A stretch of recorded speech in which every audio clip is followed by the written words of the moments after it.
जुबैरी साहब, अब मेरा जरा थोड़ा सा मुख्तलिफ सवाल है आपसे, कानूनी और आईनी सवाल है। आपको याद होगा कि जब इमरान खान साहब वजीर आजम थे तो कौमी असम्बली के एक रुकन अली वजीर साहब ने एक तकरीर की, मुकदमा उन पर खैबर पख्तूनख्वा में कायम हुआ और फिर एक और मुकदमा उन पर सिंध में कायम हो गया। उनको गिरफ्तार जो है वो खैबर पख्तूनख्वा से किया गया और उनको कैद किया गया कराची की एक जेल में, अभी तक वो वहां पे कैद हैं।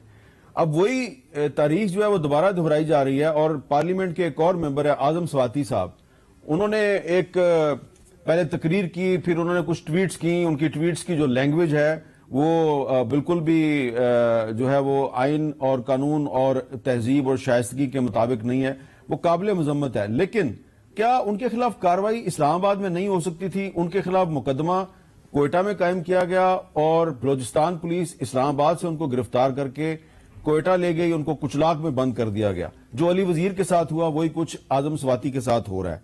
इसमें कानून क्या कहता है कि आजम स्वाति साहब पार्लियामेंट के मेंबर हैं, इस्लामाबाद में रहते हैं, डोमिसाइल उनका खैबर पख्तूनख्वा का है, तो उनके खिलाफ बलोचिस्तान में मुकदमा कायम करके उनको वहां पे कैद रखा जा सकता है?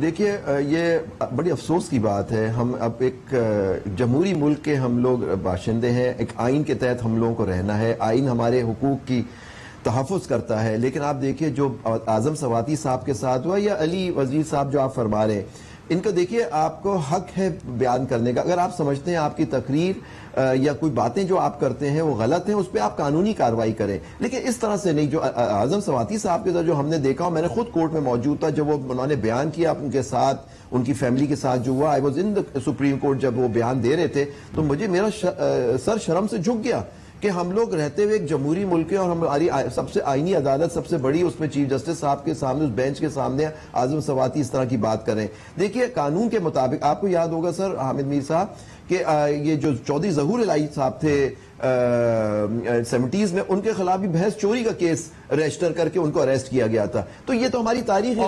और आपको याद दिला दूं, हो या आपको याद दिला दूं, देखिए हर इंसान, आपको याद दिला दूं कि ज़हूर इलाही साहब को बलोचिस्तान की मच जेल में बंद किया गया। अकबर बुख्ती साहब गवर्नर थे, उन्होंने उनको वहां से निकाला, उनके जुल्फकार अली भुट्टो से इख्तिलाफात पैदा हुए और फिर बुख्ती साहब ने इस्तीफा दे दिया।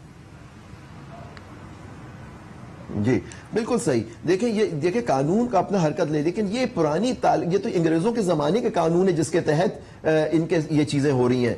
तो अब सेडिशन जो एक्ट है उसके अंदर भी तमीम की जरूरत है। आईनी आपको, जब आपको आइन एक तहफ़्फ़ुज़ देता है और आर्टिकल 10A भी आ गया है कॉन्स्टिट्यूशन में जो गारंटी करता है फेयर ट्रायल, ये चीजें नहीं हो रही हैं, इसका नोटिस लेना चाहिए। चाहे वो आजम स्वाति हो या अली वजीर हो, अगर आप उनकी बातों से इख्तिलाफ करते, लेकिन एक ट्वीट पे किसी को अरेस्ट करना, मैं समझता हूं ये हम 21वीं सदी में हमारे आइन कहां गया इस सिचुएशन में।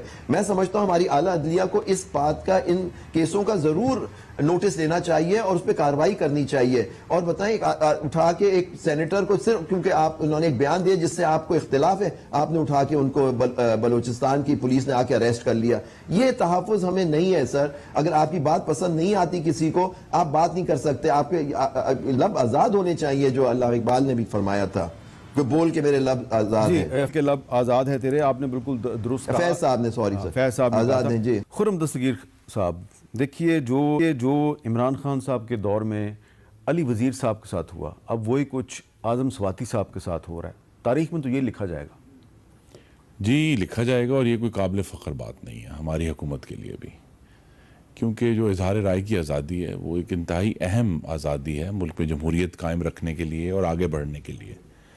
लेकिन इस वक्त देखिए ना, ये भी एक मामला है कि जो आइन की शिक 19 है जिसके तहत जैसे आज़ादी इजहार है, उसके अंदर तो बहुत सारी रिस्ट्रिक्शंस लगाई हुई हैं, जिसमें including defence and security of Pakistan भी है, डिसेंसी भी है, फॉरेन रिलेशंस भी हैं। तो अगर स्ट्रिक्टली, और आई थिंक इसमें सदर साहब बेहतर हमें गाइड कर सकते हैं कि इस वक्त जिस तरह आर्टिकल 19 लिखा हुआ है, तो उसके तहत तो इस तरह के एक्शंस अगरचे नापसंदीदा हैं, लेकिन बहरहाल कानून में कहीं ना कहीं उनकी गुंजाइश मौजूद है।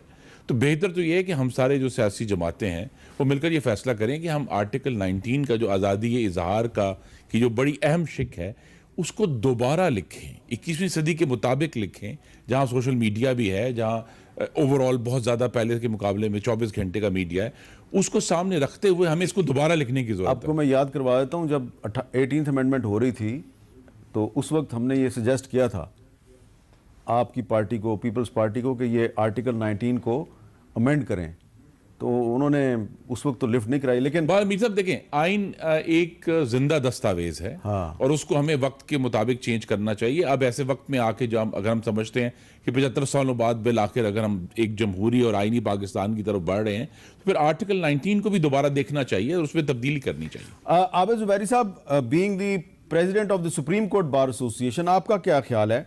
आर्टिकल 19 जो है वो बज़ाहिर तो आज़ादी इजहार से मुतल्लिक है, लेकिन इसमें आज़ादी इजहार पे कोई 8-9 रिस्ट्रिक्शंस इसमें लगाई गई हैं।